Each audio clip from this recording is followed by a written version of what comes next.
పొద్దున్న ఒకసారి సాయంత్రం ఒకసారి పర్వాలేదన్నారు పెద్దవాళ్ళు.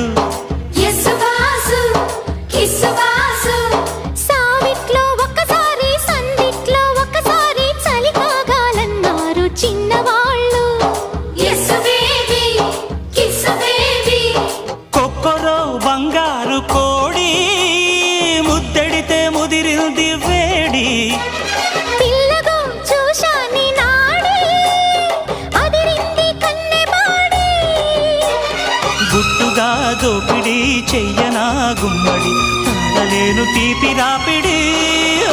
నిన్నేమడగను ఎట్టాడగను ఒకసారి ఒడిలోకి రమ్మని.